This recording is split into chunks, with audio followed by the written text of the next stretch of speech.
Thank you. Chris Hoffman, Precinct 7, Library Trustee, although I'm only speaking for myself, not for the board at the moment. A few things I wanted to bring up. First of all, and just so I don't run out of time, let me bring up the most important one. One thing, if you're thinking this is just a symbolic or such motion, pay attention to the fact that this does not say, look at these things including this. This says, do these things. So you're voting for $50,000 specifically, not just to make it a better place, put in a water fountain, et cetera, but specifically to make all 3 floors accessible, make the meeting rooms on the top floor. And so I am enthusiastically asking you to refer it back to the trustees so we can look at, meet with people, talk with people, and decide what makes sense in that building to keep its historical nature. And then come back and say, hey, if you want to give us $50,000 to do a study, because we need to, obviously bathrooms, nobody's going to deny bathrooms.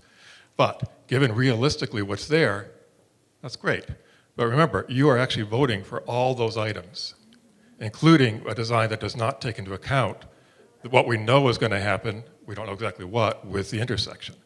The other couple of things I just wanted to mention, somebody mentioned the library director, and that is true. One of the 3 goals for the director this year is to develop plans for the branches, and particularly the North Amherst Library. Her evaluation, 1/3 of her evaluation is going to be based on that.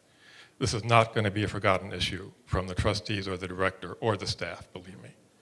And just as a brief thing to, since people had talked about possibly some of the things I was saying I'd like people to think that we don't have a commitment to the branches, the North Amherst Library in particular.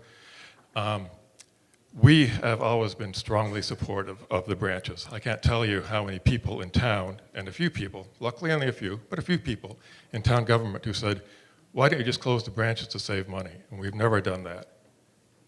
We've never done that. We've never even considered doing it. It's been tough. We've had to stretch our budget, but we've never considered it. We consider them, they are important. They get a surprising amount of traffic. They are an important part of the communities. So I'm asking you to refer this so that we can look at it, we can make a plan, we can have meetings with the organizers and other people in the town of Amherst, North Amherst, regular parts of Amherst, who weren't involved in this article, see what they want. We can look and see what sort of grants and funding might be coming up. The JCPC can look at what sort of money might be available, and we can put together a plan. This is not going to be thrown under the rug. We're going to put together a real plan for things we could realistically do to this building in the next few years. Thank you.